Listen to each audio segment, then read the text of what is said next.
أعوذ بالله السميع العليم من الشيطان الرجيم بسم الله الرحمن الرحيم والصلاة والسلام على أشرف المرسلين سيدنا محمد وعلى آله وصحبه أجمعين ونعوذ بالله من شرور أنفسنا ومن سيئات أعمالنا من يهدي الله فهو المهتد ومن يضلل فلن تجد له وليا مرشدا ونشهد أن لا إله إلا الله وحده لا شريك له ونشهد أن محمدا عبده ورسوله السلام عليكم ورحمة الله وبركاته. D'abord, c'est un grand plaisir pour moi de revenir en Suisse, de pouvoir intervenir. Ça faisait très très longtemps que je n'avais pas participé aux rencontres de Rabeta. Et donc c'est un honneur. Je remercie les organisateurs de cette invitation ici avec vous. Et puis je salue également ceux qui sont pour la plupart des personnes que j'ai considérées depuis ma jeunesse comme des enseignants, des professeurs, et qui sont avec humilité présents dans cette salle pour partager la réflexion. Je vous en remercie chaleureusement. Barakallahu fikum jami'an. Et puis, je n'ai pas été surpris de l'annonce de mon âge parce que c'était un secret, mais parce que je n'avais pas l'habitude qu'on le dise.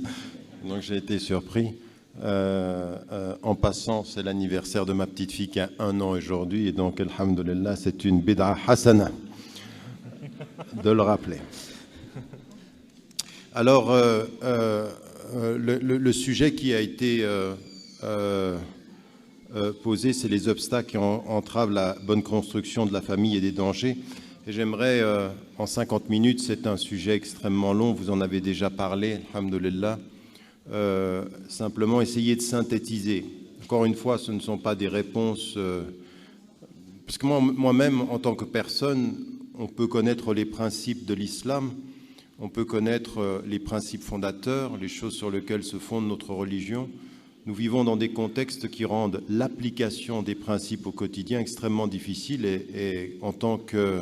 Vous pouvez les connaître théoriquement et intellectuellement quand il s'agit ensuite de les appliquer parce que vous êtes impliqué dans une communauté de foi ou parce que vous êtes papa ou quand vous êtes maman, c'est une autre discussion. Et c'est une autre implication, et j'aimerais de ce point de vue-là peut-être donner des lignes directrices sur la question de la famille et des dangers ou des obstacles qui peuvent entraver la construction de la famille et des dangers qui nous guettent, en particulier pour nous, puisque c'est la question de la famille, elle doit toujours être abordée de 2 façons, du point de vue des principes qui la fondent islamiquement et du point de vue du contexte dans lequel on la vit personnellement. On ne vit pas de la même façon la famille dans une société majoritairement musulmane ou dans une société où nous sommes en minorité religieuse, et on ne vit pas de la même façon la famille musulmane dans un pays comme la Suisse ou dans un pays même comme la France ou dans un pays comme... C'est pas pareil, c'est pas exactement la même chose.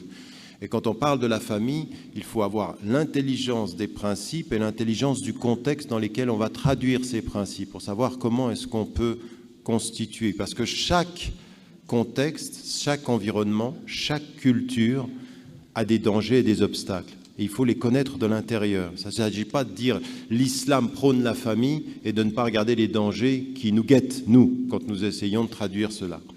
Et ce que j'aimerais commencer par dire, c'est dire, mais pourquoi nous, d'un point de vue islamique, systématiquement nous revenons et nous disons la famille est essentielle en islam.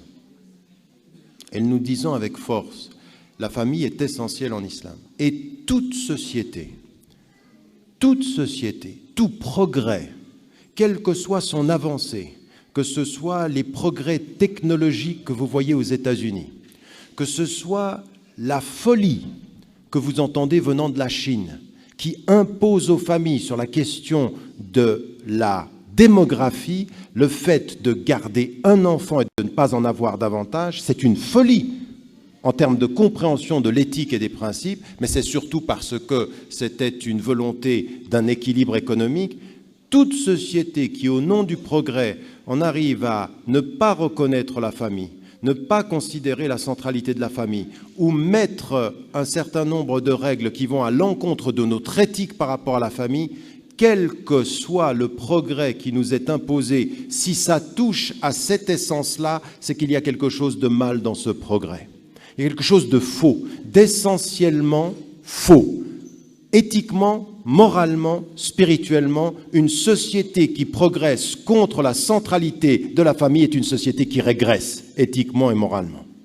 La société qui se construit dans l'exacerbation ou l'insistance de l'individuel et de l'individualisme est une société qui agit contre l'éthique. Et pourquoi nous le disons ?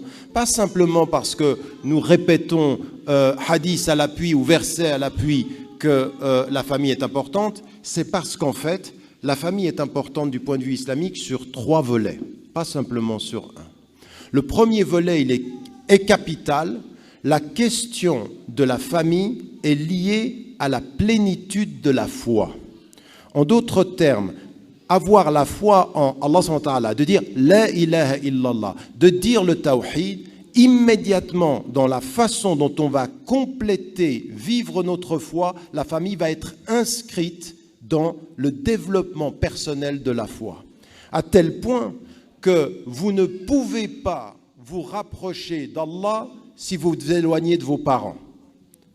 Vous ne pouvez pas. Le hadith dont certains savants, comme Al-Albani, ont mis en évidence son caractère qui n'est pas de la plus haute authenticité, mais qu'on a répété depuis des siècles parce qu'il est l'élément qui va nous faire comprendre, par exemple, une dimension de notre rapport à notre succès devant Dieu. Et le jannatu tahta aqdam al-ummahat, le paradis est au pied des mamans, dit une chose qui est importante. Votre réussite avec Dieu passe par la reconnaissance de votre mère. Et quand le prophète salam répond au compagnon qui vient lui demander à qui dois-je le meilleur des comportements, ta mère, ta mère, ta mère et ton père, il dit une chose qui est importante. Il dit, il n'y a pas de foi pleine sans la reconnaissance de la famille.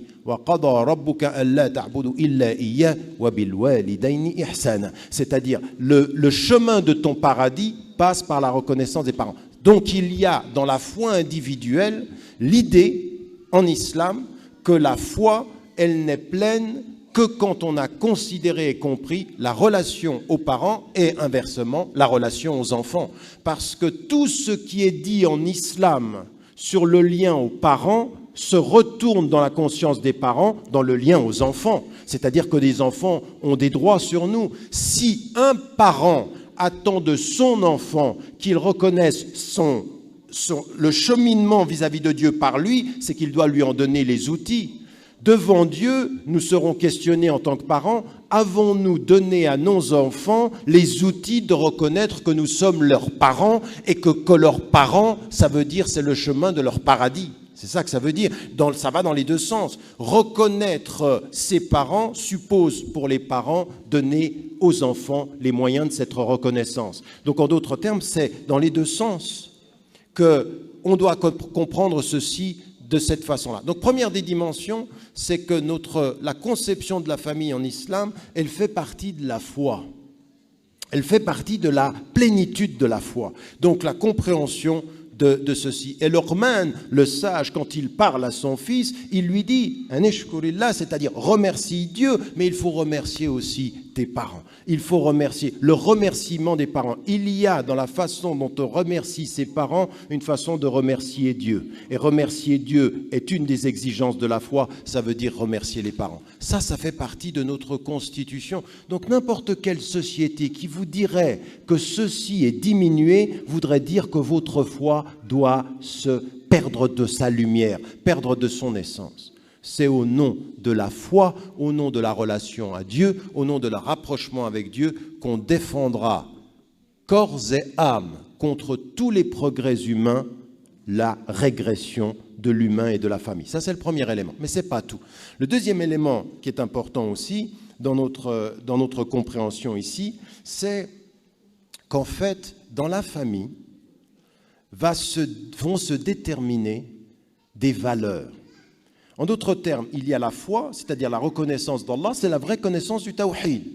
C'est-à-dire, il faut bien qu'on comprenne ceci, quand on dit « La ilaha illallah », quand on a dit ça, on a dit « Je ne reconnais aucun autre pouvoir que Dieu, mais je sais que pour arriver au pouvoir de Dieu, je passe par le respect de mes parents, je passe par le respect de la famille. » C'est-à-dire que c'est une libération de tous les pouvoirs, mais une reconnaissance des justes autorités. Et l'autorité familiale, la constitution familiale fait partie de ça. Mais le deuxième élément qui va être important aussi, de ce point de vue-là, ça va être l'élément de, dans la famille, vont se développer des valeurs. Et une valeur aussi, les valeurs, qu'est-ce que c'est? Les valeurs, ce sont, alors on les sait, le qiyam. Et on a le qiyam al-islamiyya, nous, ce qu'on dit, qui viennent de la fitra. Ibn Ashur, par exemple, quand il parle de maqasid al-sharia et quand il va parler d'un contemporain, mais il reprend de ce point de vue-là des choses qui sont extrêmement éloignées dans la façon dont, par exemple, Ibn Taymiyyah parle de la fitra en disant c'est l'islam originel, bien compris. Et que vous avez Abu Hamid al-Ghazali, ils sont dans cette même ligne. Qu'est-ce qu'ils disent? Ils disent une chose qui est particulière dans le qiyam al-islamiyya, qiyam alamiyya. Nous, on n'a aucun problème à reconnaître que nos valeurs islamiques ont une dimension universelle parce qu'elles rappellent la fitra. Elles viennent de la fitra, de ce qu'Allah subhanahu wa ta'ala a dit à tous les hommes comme témoignage. وَإِذْ أَخَذَ رَبُّكَ مِنْ بَنِي آدَمَ مِنْ ظُهُورِهِمْ ذُرِّيَّتَهُمْ وَأَشْهَدَهُمْ عَلَى أَنفُسِهِمْ أَلَسْتُ بِرَبِّكُمْ. Il faut que vous sachiez que toutes les valeurs qui vont s'exprimer dans l'universel viennent de l'universel intime qui est en vous, et ça nous ramène au tawhid. Allah subhanahu wa ta'ala nous a fait reconnaître ceci. Et quelles sont ces valeurs? Ce sont des valeurs qui sont extrêmement importantes sur le plan de notre constitution. La valeur du respect, la valeur du remerciement, la valeur de l'écoute quand vous entendez vos parents, ce qu'on a par rapport à Dieu, cette dimension qui va être par rapport aux parents, la valeur de la tempérance, la valeur du respect, la valeur de la justice, la valeur de l'éducation. Parce que l'éducation, c'est un instrument, mais c'est aussi une valeur. Pourquoi? Parce qu'en islam, la notion même de la foi qui va se réaliser, elle passe par l'éducation. Il n'y a pas de foi accomplie sans éducation permanente en islam. On s'éduque à maintenir la foi. Et c'est ce que ça veut dire quand on dit Allah subhanahu wa ta'ala Rabbana la tuzigh qulubana ba'da idh hadaytana. On dit Dieu ne fait pas dévier nos cœurs après que tu nous aies mis sur la route. Mais ça ne veut pas dire qu'on est passif à attendre qu'il nous mette sur la route. On s'éduque à rester sur la route et on lui demande le soutien. Inch'Allah, c'est pas je reste passif et j'attends qu'il fasse. Inch'Allah, ça veut dire je viens à toi en marchant, espérant que tu viennes à moi en courant. C'est ça que veut dire le hadith. C'est-à-dire qu'on fait cet effort, on a cet élément-là. La foi est une quête permanente. Et ça, ce sont des valeurs qui, dans la famille, vont constituer le lien aux parents, l'écoute, le fait de ce respect. Tout ceci est constitutif de la foi. Pas de foi sans une série de valeurs qu'on va trouver où? On va les trouver à la maison. On va les trouver dans leur rapport d'autorité aux parents. Parce qu'il y a quelque chose qui est lié à l'autorité. Une société qui remet en cause qu'il faut qu'il y ait de la part des adultes une autorité sur les enfants, c'est une société qui a perdu le nord. L'enfant, on nous dit dans les écoles, l'enfant est au centre. Oui, l'enfant est au centre d'une maison que nous on construit. Mais s'il est au centre de rien, s'il est au centre de ses désirs et de ses envies, ça n'est pas une société qui prend ses responsabilités. Il y a une autorité de la transmission. Il y a une autorité, et ça vient de la famille. Donc en d'autres termes, la famille est importante pour nous parce que c'est le terreau de la transmission de valeurs fondamentales sur lesquelles on constitue l'identité de la personne. Des femmes comme des hommes, des enfants et de la relation aux parents. Mais ça veut dire aussi une chose qui est très très importante. Une chose qui est importante, regardez par exemple, nous on est lié à une notion qui est importante, on n'en parle pas assez en islam. C'est la notion de l'amour. Mais nous dans la famille, il y a une chose qui est très très importante. Comment exprimez-vous à votre enfant que vous l'aimez? Uniquement je te dis je t'aime? Ben non. Je t'aime et mon amour est exigeant. Et je vais te montrer mon amour exactement comme le prophète a montré son amour à toute la communauté musulmane. Il est venu avec l'amour et il est venu avec des règles. Il est venu avec des limites. Et je me souviens quand j'étais enseignant, j'avais un élève à l'école au cycle d'orientation. Et lui, il faisait n'importe quoi. À un moment donné, il rigolait même parce que sa professeure d'allemand, elle lui menait des cartes de renvoi tout le temps. Un jour, il vient vers moi, il me dit « J'en suis à ma 23e. » 23e carte de renvoi. C'est-à-dire qu'il les accumulait. Et la professeure d'allemand, ne comprenant pas le jeu, continuait à lui donner. Elle pensait qu'elle manifestait son autorité et lui, il était en train de lui dire une chose. Tout ce que vous êtes en train de m'envoyer, moi, je n'ai personne à la maison qui va venir me gronder.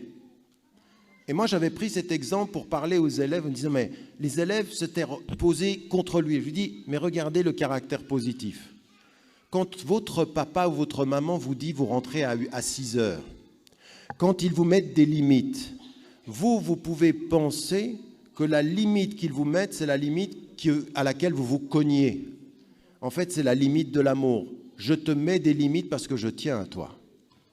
Et toute la foi, c'est ceci. Allah subhanahu wa ta'ala, il a envoyé les prophètes, et il a envoyé le dernier des prophètes, en nous mettant des limites et des exigences, non pas pour nous mettre à l'épreuve de l'ordre, mais pour nous donner le niveau de son amour, pour nous faire venir à son amour, à tel point qu'il nous dit que tout cet rapprochement avec Allah subhanahu wa ta'ala, c'est un cheminement vers l'amour. À tel point qu'il nous dit vous ajoutez des règles et il vous accueille avec l'amour. Son amour passe par la règle. Dans nos sociétés aujourd'hui, on a l'impression que l'amour passe fais ce que tu veux. Ah non. Non, je t'aime, tu fais pas ce que tu veux. Je t'aime, tu m'écoutes dans l'autorité de ton père et de ta mère, et il y a des limites. Ça, ce sont des valeurs déterminantes en islam. Et quand on ne comprend pas ceci, quand on ne comprend pas qu'il y a une façon d'aimer par la discipline, d'aimer par la règle, d'aimer par l'autorité, mais attention, c'est de là dont on va parler tout à l'heure. Il faut qu'on comprenne bien cette autorité-là. Parce que certains m'écoutent là maintenant, ils rentrent et puis se disent « T'as entendu ce qu'il a dit ? Je t'aime, tu sors pas. Haram. » Non, je n'ai pas dit ça. Je n'ai pas exactement dit ça. J'ai dit la règle est importante. Ça dépend comment on va la donner. Parce que ce qui est extraordinaire, c'est que le prophète, et le meilleur exemple, c'est le prophète, l'art de transmettre la règle avec l'amour de la personne qui donne la règle. Et quand vous aimez qui vous donne la règle, vous recevez mieux la règle. Mais quand la règle, c'est que de l'oppression, vous finissez par détester. Et la règle est celui qui vous la donne. Parce qu'elle vous opprime.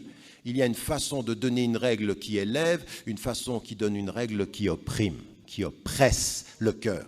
Ça, c'est une chose importante. Le troisième des éléments ici par rapport à cela, c'est clairement que pour nous, la famille, en tant qu'elle complète notre foi, en tant qu'elle va nous donner des valeurs, va être la première cellule sociale. C'est-à-dire, c'est là aussi où on va interagir. On doit apprendre de la famille les règles de l'interaction sociale. Et l'interaction sociale, c'est des choses qui sont très, très importantes. On doit sortir, c'est ça qui est important, on doit sortir de sa famille en vivant à Fribourg ou à Genève ou n'importe où en Suisse, armé des instruments qui nous permettent d'interagir avec le monde extérieur. La famille, c'est l'espace qui nous donne les instruments. Et vous savez, c'est comme une école. En fait, qu'est-ce que c'est être éduqué ? Vous savez, la pédagogie, au sens grec du terme, la pédagogie, c'est marcher avec. Et tarbiya, qu'est-ce que c'est ? Qu'est-ce qu'on fait, nous, quand on fait tarbiyat et l'atfal ? Qu'est-ce qu'on dit ? On va les accompagner jusqu'au moment où il va comprendre qu'il est mukallaf. Mukallaf, qu'est-ce que c'est ? Je lui ai donné, en tant que mère et en tant que père, les moyens de son autonomie. Mukallaf, il va répondre seul. Le jour du jugement dernier, je ne suis plus là. Mais avant que vienne le jour de son jugement dernier, je lui ai donné dans cette vie les moyens de pouvoir répondre. Après, c'est lui dans sa solitude. Parce que c'est vrai aussi qu'il y a quelque chose de tout à fait particulier. Dans la famille, il faut savoir que nous sommes... Vous savez, là, par exemple, on parle de l'âge. On était avec le frère, on arrivait de Fribourg et il me disait une chose. Il dit, comme tu as commencé ta famille, tu vas la finir. Un jour, on était 2. On a eu des enfants, il y en a eu 4. Puis ensuite, les enfants partent, on finit 2. Puis après, on finit seul. Un jour, on est tout seul par rapport à ça. Mais il faut préparer à son enfant à cette solitude devant Dieu en lui donnant les moyens de répondre. Et donc, ça veut dire qu'on doit, une famille, dans une société, elle doit donner les instruments, parce que c'est ça, éduquer. Je te donne les instruments intellectuels, sociaux, culturels et bien entendu religieux de ton autonomie. Ça, c'est comme ça. Pourquoi est-ce que je rappelle tout ceci ? Parce que quand on veut parler des obstacles, il faut bien qu'on se rende compte que quels sont les objectifs. Qu'est-ce que c'est que la famille quand elle nous permet la foi. Alors, quels sont aujourd'hui, par rapport à ça, de quoi il faut tenir compte ? Il faut tenir compte de 3 paramètres quand on parle de l'éducation, et c'est là que ça va nous permettre d'élaborer sur les contextes. J'espère que vous remarquez que j'essaye d'être structuré dans mon propos, parce que souvent vous demandez que la conférence soit structurée. Moi, j'aimerais bien que parfois l'écoute soit structurée également. Parce qu'il y en a qui écoutent les conférences de façon un peu émotive. Il y a une bonne idée qui passe, ils la gardent, et la structure, ils ne la gardent pas du tout. Donc, il tient à nous aussi d'avoir une structure dans notre façon d'aborder les problématiques. Et cette structure, elle est liée à 3 choses. De quoi il faut tenir compte? Un de nos principes islamiques, il faut en tenir compte. Parce qu'une mauvaise compréhension des principes islamiques, c'est le premier obstacle. Et on va y revenir. Le deuxième élément, c'est le contexte. Vous savez que les neurosciences actuellement, toutes les études en psychologie appliquée qui vont du comportementalisme, ce qu'on appelle le behaviorisme, aux neurosciences les plus appliquées sur l'étude du cerveau, ils vous disent une chose qui a été confirmée. Et que nous, on sait. On le sait tellement que l'intuition des savants a été jusqu'à mettre comme une des sources du shara, dans Usul al-Fiqh, la dimension de l'urf. Mais pas l'urf simplement comme nous, des fois, on l'a. Il y a des savants sur ce point-là sont allés très très loin dans la compréhension du ma'rouf, psychologiquement et culturellement reconnu comme bien dans une société sans être en opposition avec un principe islamique. Ça, ce sont des choses qui sont très subtiles. Et ce que l'on a dans Eshara, ce qu'on a dans la tradition légale musulmane, ce que l'on voit par exemple dans ce que peuvent vous dire des savants aussi pointus sur ces questions du droit, mais aussi sur les questions culturelles, que 2 des savants de référence comme Abu Hamid el-Razali et après lui Ibn Taymiyyah, par exemple, qui sont des références du droit, mais pas seulement par ailleurs, aussi de la tradition mystique, eh bien, de ce point de vue-là, qu'est-ce qu'ils disent? Ils disent le contexte. Le contexte est important. Et les sciences contemporaines vous disent, vous n'éduquez jamais les enfants dans un vide. Le contexte est très important.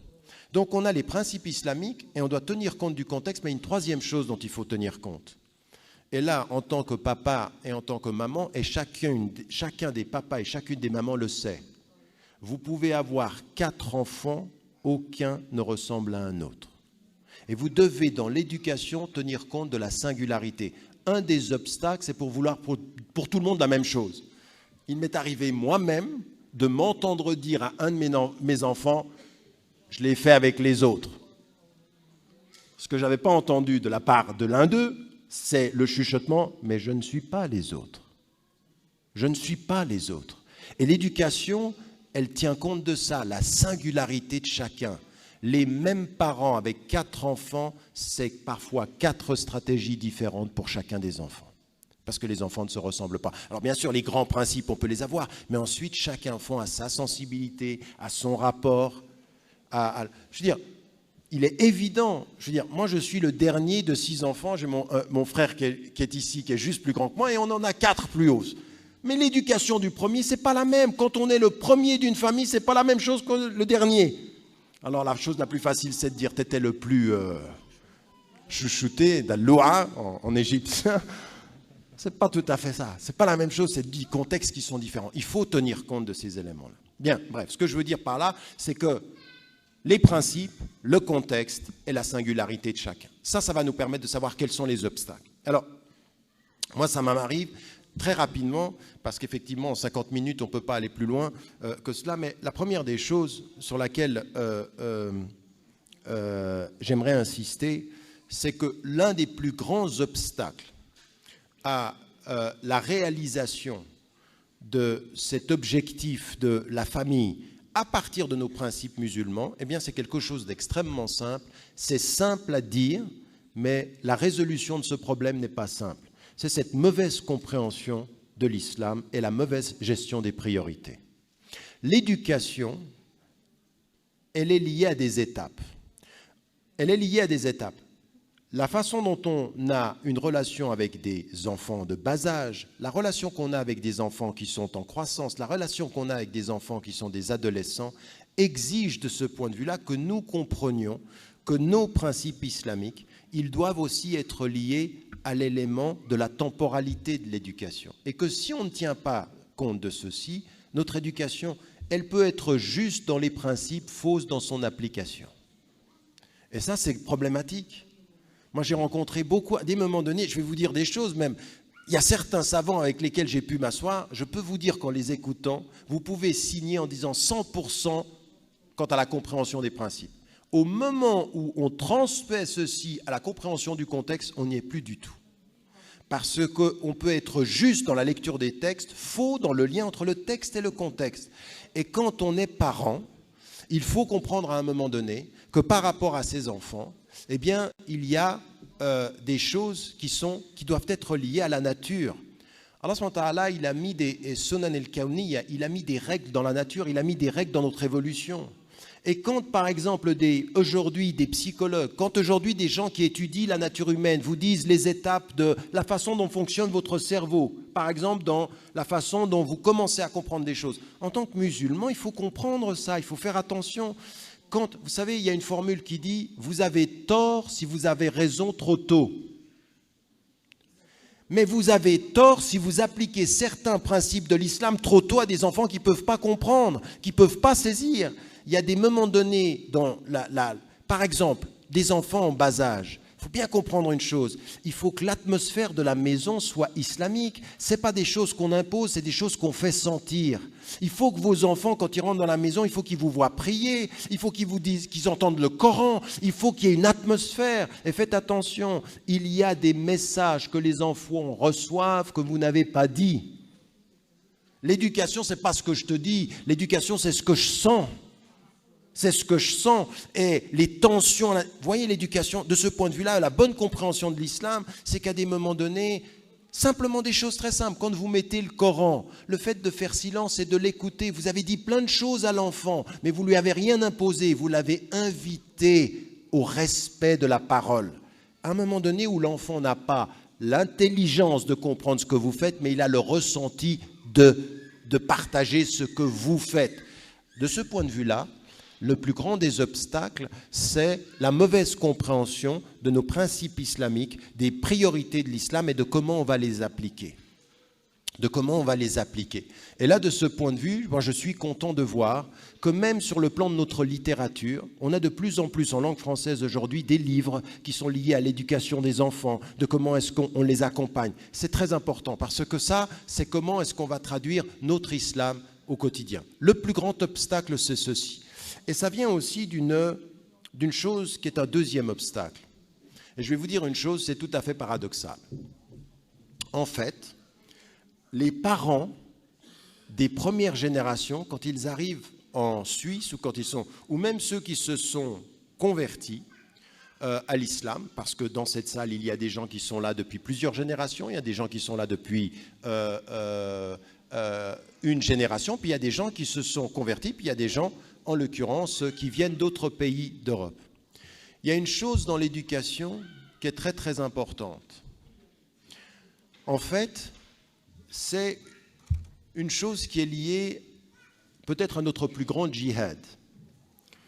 Vous savez, là j'arrive de France, j'ai beaucoup voyagé en Europe et j'ai vu je dirais presque une conséquence de toute l'atmosphère que nous vivons en Europe et qui est une atmosphère qui a fait entrer chez nous une espèce de peur. Vous éduquez mal quand vous éduquez par la peur.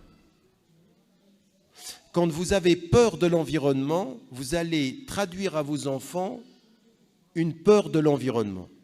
Et c'est là où c'est quelque chose qui peut être un obstacle, c'est qu'il faut réussir à protéger sans nourrir une peur perpétuelle de l'environnement. Et ça, c'est très difficile. Parce que c'est là où je vous dis que c'est paradoxal. À des moments donnés, moi qui suis né en Suisse, qui ai été éduqué en Suisse, à des moments donnés, je me vois avoir plus peur pour mes enfants de ce que j'ai pu avoir de mes parents. Parce que j'ai vu les dangers. Et quand vous les avez vécus, vous avez d'autant plus peur. Et quand vous avez d'autant plus peur, vous pouvez éduquer par la peur. Et l'éducation par la peur, c'est une éducation qui rappelle les limites et pas forcément le sens. Et la meilleure des éducations, elle donne les limites, mais elle fait comprendre le sens. On doit comprendre pourquoi on ne fait pas les choses et pourquoi on fait les choses. C'est vrai que... on ne peut pas toujours tout expliquer. Mais il faut expliquer. Il faut expliquer ce que parce que notre religion, elle a ceci, c'est son secret, sa force, elle est au-delà de la raison et elle est rationnelle. C'est-à-dire on comprend, on doit comprendre pourquoi on ne fait pas les choses, pourquoi on évite les choses. Pourquoi, par exemple, sur certains comportements, sur le manque de pudeur, sur l'alcool, sur les comportements, on peut expliquer. Mais aujourd'hui, par peur, on donne les limites, et puis comme on veut imposer l'autorité, on dit « écoute-moi bien, je te le dis, et je suis ton père ». Du style « tais-toi ». Et la même chose. Vous êtes dans une société où quand les enfants vont à l'école, tous discutent. Vous ne pouvez pas être dans des familles où rien ne se discute, où rien ne s'explique. Et la peur fait qu'on impose des choses. Donc c'est là où un des grands obstacles, c'est comprendre sa religion, mais la vivre dans une espèce de peur, dans une espèce de crainte. Et la seule chose qui nous permet de dépasser les craintes, c'est effectivement le dialogue. C'est effectivement l'explication. Et une chose qui est importante, vous savez, les chiffres sont très troublants, sont extrêmement troublants par rapport à notre éducation. Sur 6 pays européens, ajoutez à celui-ci le Canada et les États-Unis, sur tous ces pays-là, les 6 pays dans lesquels l'étude a été faite. En fait, ce dont on est en train de s'apercevoir, tous chiffres confondus, c'est la France, la Grande-Bretagne, donc des pays centraux, la France, la Grande-Bretagne, la Belgique, la Suède, l'Espagne, l'Italie. Vous ajoutez en plus de ça les États-Unis et le Canada, qu'est-ce qu'on a? Les chiffres. Parfois, il faut passer par les chiffres pour se rendre compte de ce à quoi on a affaire. Ah, la Hollande aussi. Eh bien, on s'aperçoit de la chose suivante. Les parents, quand ils sont venus et se sont installés ou quand ils se sont convertis, ont eu une attitude extrêmement protectrice par rapport aux filles, beaucoup moins protectrice par rapport aux garçons. Comme si, on ne sait pas par quelle intuition, il aime, on ne sait pas d'où il vient, un garçon à l'extérieur était plus protégé qu'une fille. Mais ça, c'est notre culture, ce n'est pas l'islam. Un garçon à l'extérieur est aussi peu protégé qu'une fille à l'extérieur s'il n'est pas équipé de la conscience morale. C'est la même chose. Eh bien, ce qui est en train de se passer, c'est que la surprotection des filles a fait en sorte qu'elles se sont concentrées sur l'école, sur l'acquisition de diplômes. 2 générations plus tard, à parcours égal, les filles sont plus éduquées que les garçons aujourd'hui et sont en train, dans certains pays, c'est tout à fait sidérant, de dépasser les garçons en matière d'acquisition de diplômes et de réussite scolaire. Même maintenant, d'entrer sur le marché de l'emploi. Mais ça va être un énorme problème pour nous. Comment vous allez expliquer à une fille, master, PhD, doctorat, son travail, il faut que tu épouses un musulman et uniquement un musulman. Elle vous dit, ils sont où? Où ils sont? Quelle formation? Qu'est-ce qu'il peut me donner? Vous allez aller les chercher dans le pays d'origine? Impossible. Ici, de moins en moins formés, de moins en moins diplômés, pas du tout à la page. Vous avez une construction intellectuelle féminine musulmane qui est en train de dépasser la construction masculine intellectuelle. Vous faites comment? On a dit, el hukm, haram, haram, tu ne touches pas. La règle, elle est claire. Mais notre façon de gérer le problème doit se dire aujourd'hui, faites attention, l'un des plus grands problèmes des familles musulmanes aujourd'hui, c'est 2 choses, les papas et l'éducation des garçons. Le contraire de tout le discours qu'on vous dit, les mamans et les femmes, c'est pas vrai. Les hommes, les papas et les garçons. Les garçons, dans l'éducation, dans le projet scolaire, dans l'acquisition, ça ne veut pas dire que les filles, c'est gagné. Je dis c'est mieux. Mais être mieux que les garçons aujourd'hui, c'est pas difficile. C'est ça que je veux dire. Que ne le prenez pas comme... Non. Mais c'est un vrai problème de la communauté musulmane. C'est vrai. Je veux dire, je vois l'Arab Keshat, ils ont des... tous les frères qui sont ici, ils ont des... Ça fait combien de temps? Je ne vais même pas dire le temps parce qu'on va être respectueux de l'âge. Mais on voit bien les évolutions. On ne peut pas continuer comme ça. On ne peut pas, en termes d'éducation et en termes de famille, continuer parce qu'on est en train de produire une génération de femmes musulmanes qui ne trouvent pas, aujourd'hui, d'hommes qui soient à la hauteur de leurs compétences. Et on ne peut pas, islamiquement, demander à une femme d'épouser, uniquement sur la base de la règle islamique, quelqu'un qui est moins formé qu'elle, qui n'a pas les compétences, parce qu'une femme, elle a des droits de protection, elle a des droits d'amour, elle a des droits de pouvoir respecter son mari en ce qu'il est et ce qu'il a fait de lui. De ce qu'il a fait de lui. Ça aussi, c'est très important. Donc aujourd'hui, un des grands obstacles de ce point de vue-là, c'est à l'intérieur des familles, les règles est de ne pas réussir par peur. Alors, on réussit et aujourd'hui, il faut un rééquilibrage de la question de l'éducation dans les familles par rapport aux garçons. C'est vrai, un vrai rééquilibrage. Et il faut des garçons qui sont beaucoup plus responsabilisés par rapport à leur parcours personnel, beaucoup plus responsabilisés par rapport à leur responsabilité morale. Et ça vient aussi des familles. Mais je vais vous dire une chose. Dans une étude dans laquelle j'étais en Hollande, un jour on marchait dans la rue, c'était 11h du soir et on faisait une étude de terrain à Rotterdam. Pour vous dire, ce sont des faits concrets, hein, de la famille. 11h du soir, une veille d'école. C'était le mercredi soir. Le lendemain, il y a l'école. Qui est-ce qui joue au football à l'extérieur, qui crie? 80% des enfants, c'était des enfants de confession musulmane, désolé cher Ibrahim, marocains d'origine.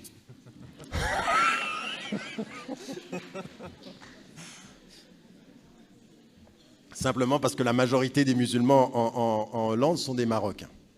Donc ça n'a rien de... Prenez pas de façon nationaliste. Mais quand même, on peut parce que... en Hollande, l'autre communauté, c'est les Turcs. Et quand je parlais aux Turcs, ils me disaient « Mais regarde-moi ce qu'ils font les Marocains, ils détruisent notre religion et notre réputation. » Parce qu'en termes de sortie, c'est vrai que les Turcs sont plus disciplinés en matière de cadre familial, pas toujours partout, mais plus disciplinés. Et là, quand on a commencé à faire un travail de terrain, vous savez quel était le grand problème? Mais il faut le voir comme ça. Le grand problème, c'était la relation des mamans avec leurs garçons. Et que ça, on l'a aussi amené culturellement des pays d'Afrique du Nord. Qu'à un moment donné, les mamans sont plus permissives par rapport aux garçons qu'avec les filles. Et que ça induit ceci. C'est-à-dire, à un moment donné, la conséquence, c'est délinquance, divergence. Les musulmans représentent la première religion carcérale de l'Angleterre, de la Hollande, de la France et de la Belgique. Première religion carcérale. C'est-à-dire, c'est là où on les trouve... Non, attendez, on soit bien d'accord. Proportionnellement à leur nombre, c'est là où ils sont le plus. Donc, vous vous rendez compte, ça veut dire qu'on a un vrai problème par rapport à la famille et qu'il faut le reconnaître. Donc ça, c'est le deuxième exemple de la confiance. Déjà, c'est vrai. Je n'ai même pas vu le temps passer. Inch'Allah, je vais aller...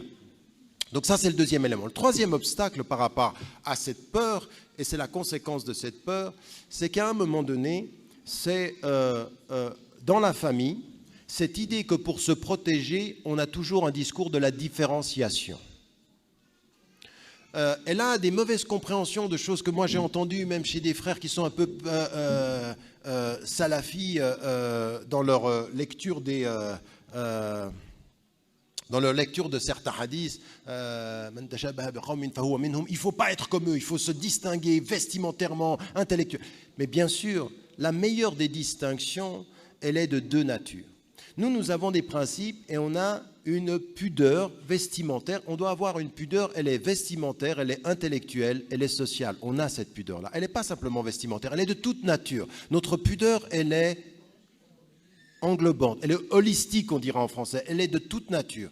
Mais attention, il faut que notre distinction soit morale aussi, elle soit éthique, mais il ne faut pas isoler de nos enfants des autres enfants. Cet isolement, il induit quelque chose. C'est vrai que je suis différent, le discours qu'on entend à la maison, on est meilleur qu'eux, mais en même temps, dans les faits, ce n'est pas aussi clair que ça. Scolairement, parfois, ils sont meilleurs que nous. Dans le comportement, parfois, ils sont meilleurs que nous. Donc il faut faire attention à ce que notre éducation par la peur et simplement sur les règles ne soit pas une éducation de l'isolement. Il n'y a aucun problème à partir de la famille à ce que nos enfants et à ce que nous-mêmes, on établisse avec la société environnante des relations de courtoisie, des relations de لا ينهاكم الله عن الذين لم يقاتلوكم في الدين. Il vous interdit pas أن تبروهم وتقسطوا إليهم. تبروهم, c'est une dimension de cœur, وتقسطوا, c'est une dimension de règle. C'est la justice et le cœur. Donc il ne faut pas qu'on ait une relation de « oulala, on est peur » et puis qu'on s'isole. Attention, ce qu'on pense être la protection d'un âge devient l'éclatement d'un autre âge. Parce que ce que votre enfant a accepté quand il était enfant, il ne l'acceptera plus quand il est adolescent. Parce que les faits lui montrent que vous n'avez pas forcément raison. Et qu'à ignorer l'environnement, vous finirez par être ignoré par votre enfant. Ignoré par votre enfant s'il sent la contradiction. Donc il ne faut pas que ça, c'est un obstacle. Il faut déterminer les règles de la relation. Oui, tu peux avec ces règles. Oui, tu peux avec ceci. On met un cadre à la relation, mais on ne l'étouffe pas. Nos voisins ne sont pas nos ennemis. À tel point d'ailleurs que le prophète, sans stipuler la religion du voisin. La yu'minu ahadukum hatta yuhibba li jarihi. C'est son voisin, c'est tout son voisin. Il faut qu'on soit, et là il faut le montrer. Pourquoi ? Parce que l'éducation dans la famille, c'est une question de valorisation. Et je vais vous dire une chose. Moi, je me suis rendu compte. Je vais vous dire, il y a un jeune qui est revenu à l'islam quand j'étais son enseignant, sans que jamais je lui ai parlé d'islam. Vous savez pourquoi il est revenu à l'islam ? Uniquement parce qu'il a vu de mes élèves non musulmans me respecter comme musulman. Et il a vu dans le respect que l'islam peut être un élément de respect par les élèves. Et ça l'a fait revenir. Lui, pourquoi ? Parce qu'il cachait son islam par peur. Et il a vu qu'en le vivant dans l'assurance, dans le vivant dans l'interaction avec les gens, eh bien, c'est valorisant. Une famille valorise, une famille n'étouffe pas. Il faut trouver les moyens de la valorisation. Toute éducation qui enlève de la valeur est une éducation qui agit contre. Donc comment je valorise mon enfant ? On a besoin d'être valorisé. Qui dans cette salle peut dire « Moi, tu penses ce que tu veux, je m'en fiche ». Bien.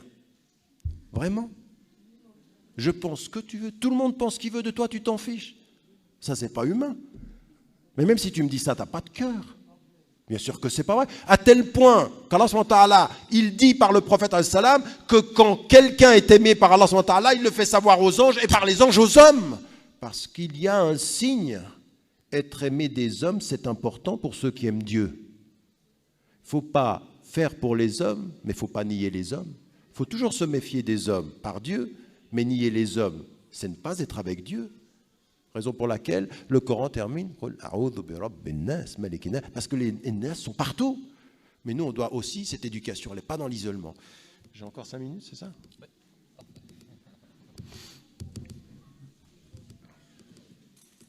J'ai un ordinateur nouveau et archaïque. La lumière disparaît sans que... Voilà, ça c'était le...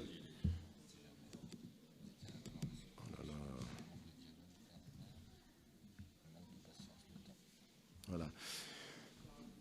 Donc, dans l'isolement. Le quatrième obstacle que je voulais mettre en évidence, donc je rappelle, la mauvaise compréhension de l'islam, la peur et la surprotection, l'isolement. Bien entendu, il y a une chose qui est un obstacle, c'est le manque de dialogue. Et ça va dans le prolongement de ce que j'avais dit.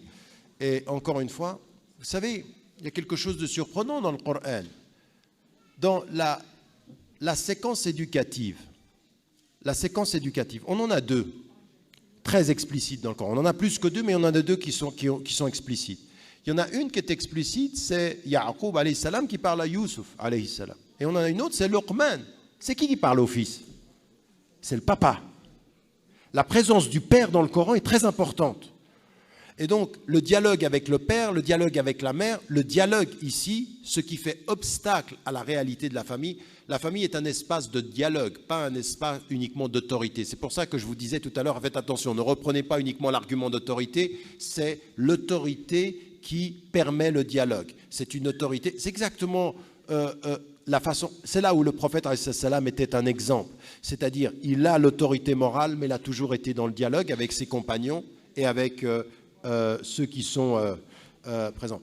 le cinquième obstacle, parce qu'il faut en tenir compte aussi, et ça c'est une chose que je me dis à moi-même tout le temps en tant que papa, c'est la notion de la patience. Vous connaissez la formule qui dit que le temps est une partie du remède, et ça c'est vrai. C'est-à-dire qu'à un moment donné, vous vous voyez vous-même évoluer. Vous avez des jours où vous êtes... Nous, ce qu'on aimerait, c'est suivre les traces du prophète et d'avoir une foi qui soit comme ça. Mais en fait, on n'est jamais comme ça. On est comme ça. On a parfois notre foi, parfois elle est élevée, parfois elle baisse. La foi augmente et diminue. Ça, on le sait. Mais la vie des gens, c'est comme ça aussi. Et ce que j'aimerais dire aussi, c'est que c'est là où il faut faire confiance en Dieu. Parfois, on a ses enfants, parfois on a dans sa famille des situations de crise. Il faut faire confiance en Dieu. Mais faire confiance en Dieu, ce n'est pas dans la passivité. C'est toujours dans le dialogue, c'est toujours dans la persévérance. C'est toujours... Le temps fait parfois comprendre à ses enfants ou à ses parents des choses qu'ils n'avaient pas perçues. Et donc, il faut que... Là aussi, c'est éduquer la famille, c'est du temps. C'est du temps. Toujours avec cette idée qu'on évolue dans le temps tout en ayant une conscience des choses qui peuvent s'arrêter demain. En d'autres termes, si vous n'êtes pas bien avec vos parents maintenant, sachez que vous pouvez mourir demain. Mais si vous avez des enfants qui ne vont pas bien aujourd'hui, sachez qu'ils peuvent aller mieux demain. Et que de ce point de vue-là, il faut accompagner. Il faut accompagner les choses.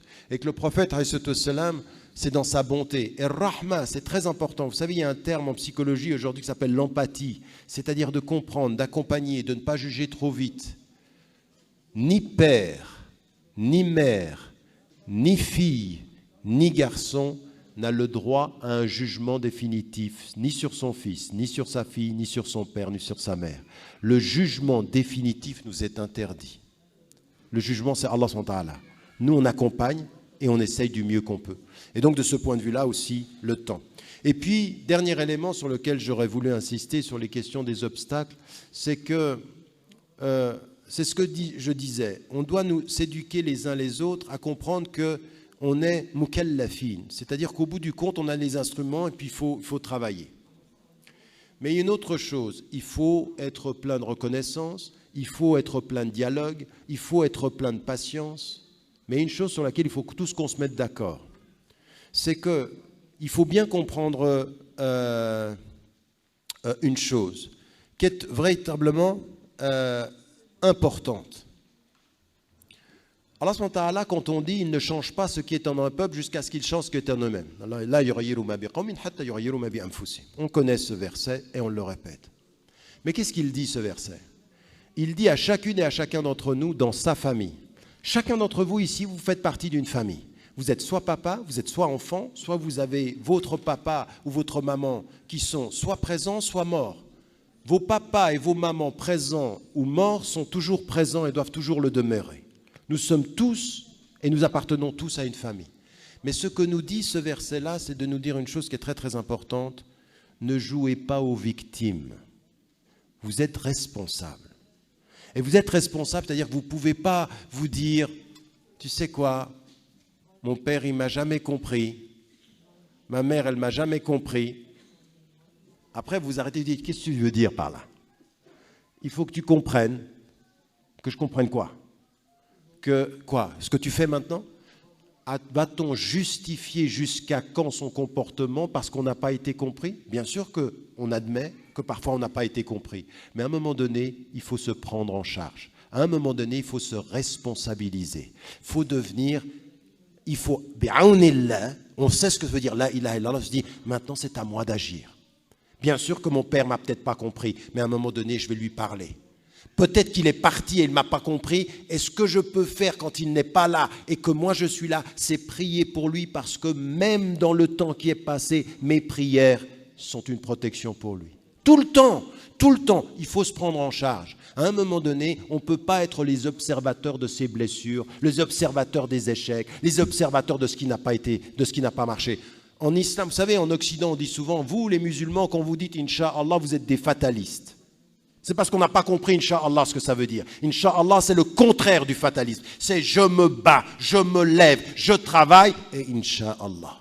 C'est l'humilité de l'homme d'action. Ce n'est pas la justification de l'homme passif. Inch'Allah, c'est l'humilité de l'acteur, jamais la justification de l'observateur. Jamais.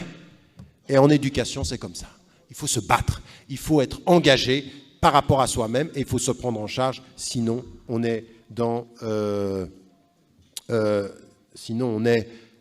la passivité, et ça aussi, ça touche dans le contexte dans lequel nous sommes.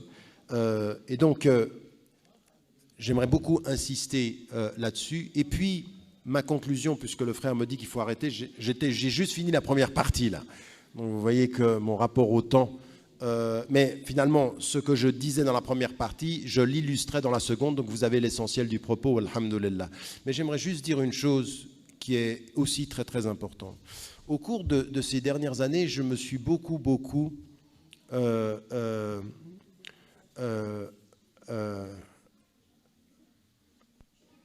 je ne trouve plus le mot en français, parce que le terme me vient en anglais, mais investi, où je me suis... Voilà, j'ai beaucoup passé de temps à lire notre héritage islamique. Et sur différents plans, c'est-à-dire chez les fuqaha, chez aussi les gens qui sont liés à la mystique, chez aussi les gens qui ont touché à ilm el-kalam, avec tout ce qu'il y a comme excès et tout ce qu'il y a comme erreur.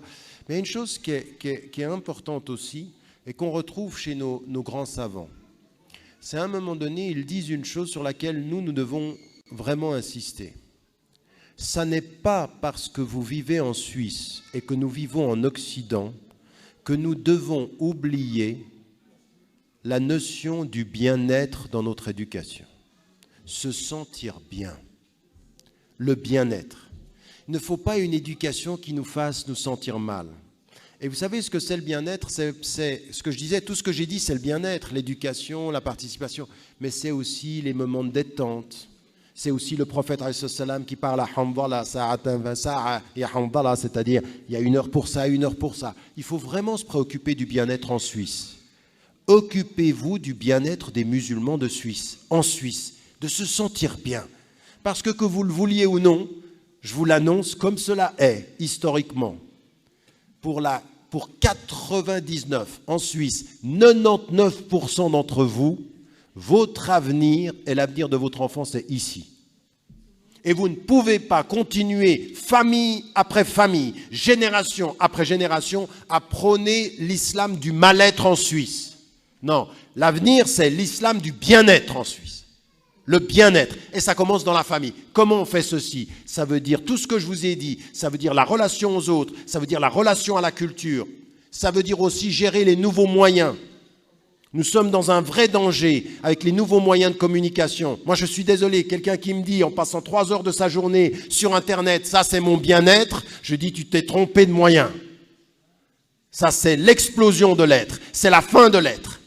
Il y a des gestions, il faut gérer, il faut de la discipline dans le bien-être. Ça aussi c'est important. Sur le plan de nos activités sportives, culturelles. C'est très important ça. C'est très important. Quand vous vous rendez compte aujourd'hui, vous avez vu la dernière Coupe du Monde? L'équipe de Suisse, les noms très suisses de l'équipe de Suisse, que moi, quand j'ai vu un match de l'équipe de Suisse en Angleterre, le commentateur, il rigolait en disant, qu'est-ce que c'est ces noms-là? D'une Suisse dont le premier parti, c'est l'UDC, qui dit la Suisse aux Suisses, quand on joue au foot, avec d'autres aussi.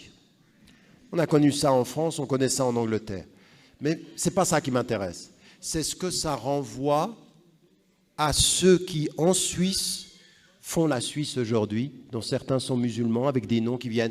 Ils doivent aussi avoir ce bien-être-là. Mais pas dans la perversion, pas dans le foot seulement, dans la culture et dans la musique, mais dans tous les espaces du bien-être où on se sent qu'on apporte quelque chose. De plus en plus. Vous avez remarqué, si vous regardez les informations en Suisse, vous avez vu le nombre de journalistes dont les noms sont à consonance du Sud? De plus en plus. Il faut qu'on soit là. Il faut qu'on soit partout. C'est le bien-être, ça. C'est de se sentir bien, sans perdre nos principes, mais en affichant notre présence sereine, Inch'Allah. Wallahu a'lam wa ala wa ahkam wa salamu alaykum wa rahmatullah.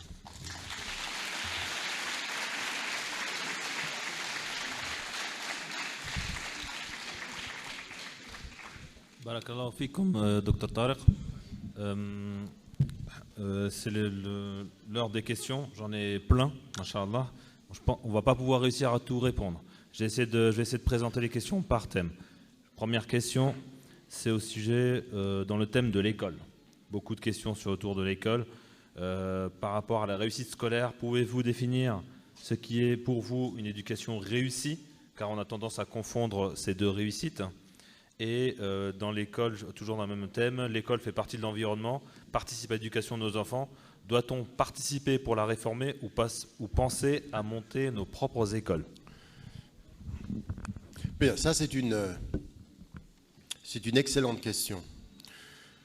Parce que ce que je disais tout à l'heure quand je parlais de la famille et de l'éducation, je disais que c'est trois choses. C'est la plénitude de notre foi, c'est l'acquisition de principes, et en même temps c'est notre rapport à la société, c'est nos valeurs sociales.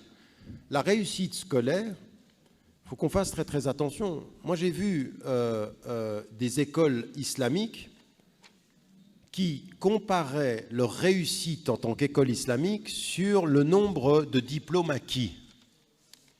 Et ça, c'est un problème. Bien sûr qu'on est content qu'il y ait des diplômes, mais ce n'est pas ça. La réussite pour nous, d'un point de vue islamique, ce n'est pas l'acquisition du diplôme seulement, c'est la compréhension des valeurs, c'est la distinction éthique, c'est le comportement, c'est ça la réussite. C'est la solidarité. Pour moi, une école islamique, ce n'est pas réussi tout seul et montre ton diplôme, c'est réussi avec les autres. C'est une école de la solidarité, c'est une école de tout ce qui est, toute la dimension des CAF, de ce qui doit. Donc une vraie réussite, c'est acquérir les diplômes sans oublier les valeurs. Avec cette compréhension-là, du meilleur parmi vous, c'est le meilleur pour les hommes. Les nas jami'an, ça c'est quelque chose qui est important. Donc c'est l'expression d'un individu et d'une citoyenneté qui sait le sens du service et du sacrifice et de la solidarité. Et donc ce qu'on doit faire, même si vous êtes dans une école aujourd'hui traditionnelle ou une école du service public suisse ou de l'État, la famille doit compléter. Vous savez, on a en français cette distinction qu'on a aussi en arabe, qu'on n'a pas en anglais. C'est la distinction entre tarbiya et ta'lim. Et tarbiya, c'est la transmission d'éléments d'éducation, de savoir, plus le comportement. Et ta'lim, c'est la transmission en général d'éléments du savoir. C'est du ilm. Mais nous, d'un point de vue, l'école pour nous, c'est un espace de ta'lim ou tarbiya. Et s'il n'y a pas suffisamment de tarbiya à l'école, il faut que ça vienne de la famille. Il faut que nous, on complète dans ceci. Et donc, il faut qu'on apporte ces éléments de solidarité, de vision sur la société. L'école est au centre de la société, au sens où nous acquérons des principes et nous les mettons en application. C'est-à-dire, ça devrait être ça, la réussite scolaire. Et encore une fois, une vraie réussite scolaire, ça ne peut pas être pour tout le monde la même chose. Là aussi, vous avez un enfant, vous avez deux enfants, vous avez trois enfants. À un moment donné, en particulier pour ceux qui venaient du monde arabe, en particulier même davantage de ceux qui venaient du Sharq, plus que du Maghreb.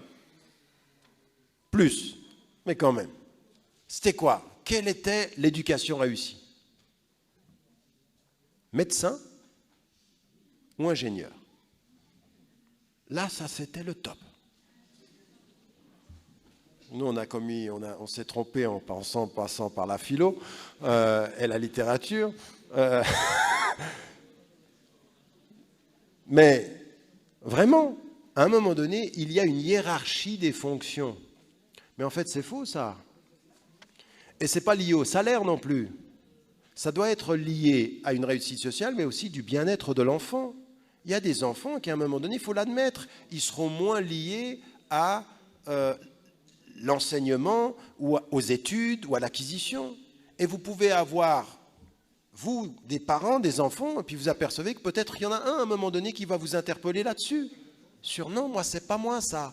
C'est peut-être ce que toi tu as fait, mais c'est pas moi. On n'éduque pas, comme le disait Ali, on n'éduque pas les enfants pour nous ressembler à notre époque, mais dans leur temps à eux, avec leur singularité. Une éducation réussie, c'est celle où l'enfant se sent bien dans ce qu'il fait et qu'il s'épanouit. Pas forcément selon nos critères, mais aussi selon ses selon ses critères à lui. Mais toujours avec une chose qui est importante, ça n'est pas ses critères dans la paresse, mais ses critères dans l'effort. Donc il doit y avoir ce critère de faire l'effort, d'accomplir quelque chose. Et là aussi, ça c'est une éducation réussie. Sur la deuxième question, écoutez, là aussi, il faut arrêter d'avoir des discussions comme ceci sur l'école qui ne sont pas basées sur des faits. On va regarder les chiffres maintenant. Le pays en Occident qui a le plus d'écoles islamiques, c'est l'Angleterre.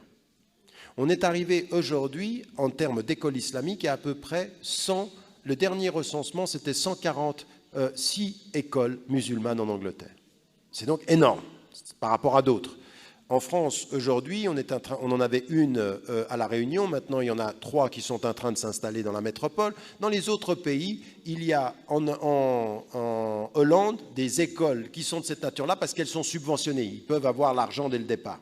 Mais et de quoi se rend-on compte en termes de pourcentage? De tous les enfants musulmans en Angleterre, ceux qui ont accès aux écoles islamiques installées, c'est 4%. 4%. Ça veut dire que 96% des enfants sont dans le système. Alors après, vous pouvez vous dire, concentrons-nous sur les écoles islamiques. Ça va pas aller.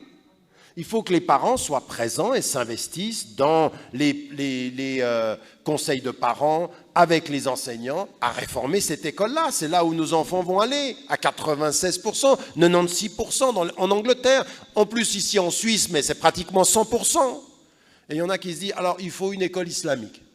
Et ils attendent, ils rêvent d'une école islamique, et jusqu'à ce qu'elle vienne, ils ne s'intéressent pas à cette école-là. Jusqu'à ce que l'école islamique vienne, ton enfant, il va avoir 20 ans. Et tu vas faire quoi? Et dire, ah ben on attendait. Voilà, on fait le contraire. Il y en a certains qui ont fait une école islamique juste pour leurs enfants. Ils l'ont faite, ils l'ont instituée pour accompagner leurs enfants, puis ensuite ils s'en préoccupent pas. Ça va pas. Il faut aujourd'hui, dans les écoles alternatives, moi je l'ai dit, j'ai dit je ne pense pas que c'est la solution pour tous les musulmans, l'école alternative, mais je ne suis pas contre le principe, si on la pense bien, si on pense cette école islamique, pas pour une école islamique faite par des musulmans, pour enfermer les musulmans, et pas pour qu'on soit en contact avec la société. Ça ne va pas arriver, ça ne va pas marcher. Mais par contre, une école qui promeut les principes, qui promeut la compréhension, ça c'est autre chose que... Souvent, une école islamique, c'est une école pour les musulmans. Non, une école islamique devrait être une école de principes islamiques pour tous, c'est-à-dire un principe d'ouverture, avec des règles. Donc maintenant, qu'on fasse nos propres écoles, certes oui, mais il ne peut pas être question d'éviter l'école, d'éviter d'être en contact avec nos écoles, d'éviter d'être en contact avec les enseignants, d'éviter d'être en contact avec les enfants, et d'apporter, nous, notre participation active à l'école de demain, Inch'Allah. Je vous propose la dernière question, enfin, il y en a beaucoup. Ce que je vous propose pour les autres questions, il y a des questions de certains jeunes. Dr Tariq Ramadan va faire une conférence spécialement pour les jeunes, je lui garde ces questions de côté. Et les autres questions, nous allons les prendre, les écrire, et si Dr Tariq Ramadan est d'accord, je lui enverrai, et par le biais de notre site internet, fms.rabita.ch, on vous apportera les réponses à ces questions. Il y a une question sur... J'ai rajouté du travail, hein. J'ai une question sur un autre thème, enfin 3 questions, je les ai regroupées ensemble. C'est par rapport à l'environnement et le fait que nous sommes en Occident. On se rend compte que l'Occident a perdu la cohésion familiale, qu'il y a des dérives de cette société par rapport à la construction de la famille que nous mettons en place. Première question sur ce thème, qu'est-ce qui explique par contre leur réussite sociale et économique alors qu'il y a cette dérive? Comment ne sommes-nous pas obligés de jouer avec cette peur de l'environnement, puisqu'on est dans cet Occident, pour construire notre famille? Et troisième question, comment arriver à un bien-être de l'islam avec toutes ces persécutions et ces attaques de notre religion en Occident? C'est presque une autre conférence. Écoutez, sur la question de l'Occident, ou la famille en Occident, et ce qui est en train de s'y passer. Moi déjà, j'aimerais juste relativiser les choses. Autant on s'aperçoit qu'en Occident aujourd'hui, la question de la famille, il y a d'autres priorités. On pense, mais pas tout le monde en plus, mais un courant dominant s'est installé en pensant que l'épanouissement individuel a priorité sur la structure familiale et l'épanouissement collectif. Donc ça, c'est un choix. Et c'est un choix qui est lié, d'ailleurs, en plus, à des processus qui ont voulu déterminer ce qu'était la modernité. Quand Dominique Volton et Alain Touraine, d'ailleurs, deux sociologues, un des médias et l'autre de la sociologie appliquée, ils vont déterminer les éléments qui déterminent la modernité. Ils vont dire, 1, c'est l'individu, 2, c'est la rationalité, 3, donc le primat de l'individu, la rationalité, le progrès, la démocratie et la sécularisation dans les processus de modernité, telle qu'elle est perçue. Et nous, on voit bien que tous ces éléments-là sont liés, à savoir qu'à un moment donné, la sécularisation qui devait être la séparation de l'État et du religieux, en est devenue à être la séparation de l'éthique et de l'action. De l'éthique et de l'action, c'est-à-dire on agit, puis on regarde s'il y a besoin d'éthique. On va... Et quand on me pose la question, pourquoi on est aussi performant en Occident, ben exactement pour ça. C'est-à-dire qu'on va au bout de l'action, puis ensuite on se pose la question éthique. C'est-à-dire qu'on est très performant scientifiquement, très performant dans l'individu et dans l'individualisme et dans l'excès. Et ensuite on se pose la question éthique quand les conséquences peuvent être catastrophiques. Ça n'est pas une éthique des principes, c'est une éthique des conséquences. Oui, conséquentialiste. C'est-à-dire, est-ce que on va détruire la nature? Alors il faut peut-être une éthique maintenant. On va détruire l'homme, on va pouvoir avoir une autorité sur l'homme qui va pouvoir lui changer ses gènes, lui le transformer. Donc on vient avec une éthique a posteriori. Nous, d'un point de vue islamique, on a une éthique a priori. Une éthique, et même de l'écologie. Je parlais, moi, d'une écologie d'avant l'écologie, c'est-à-dire une écologie des principes avant les catastrophes.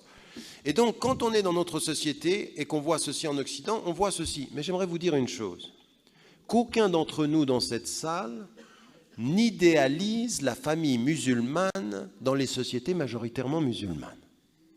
Parce que s'il y a dans les familles, dans les sociétés majoritairement musulmanes, et là je les mets toutes, je mettrai l'Égypte, le Maroc, l'Algérie, la Tunisie, la Turquie, l'Asie dans son entier, l'Afrique, il y a de là l'effritement du tissu familial est une donnée internationale et universelle de toutes les sociétés, en particulier de toutes les capitales.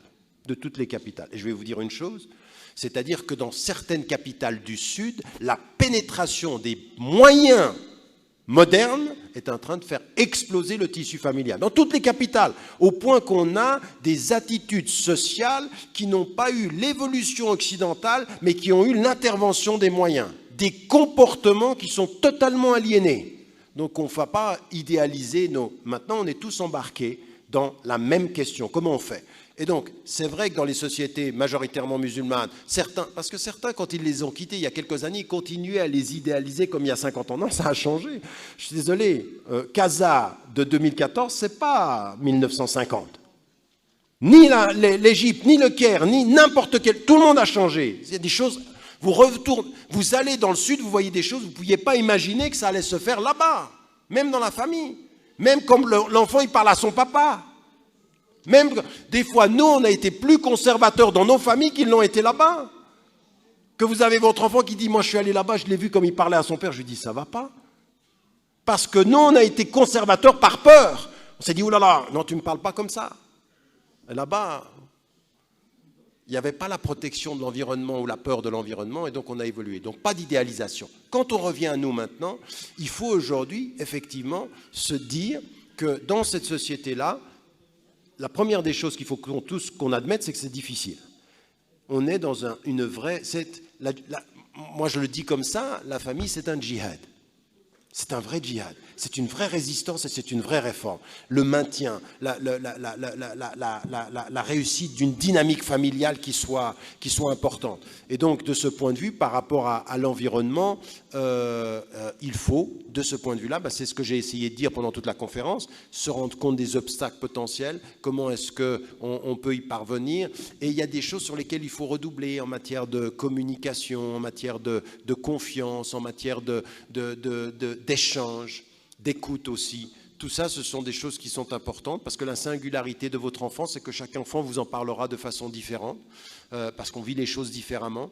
Donc voilà, ça, ce sont des choses qui sont importantes.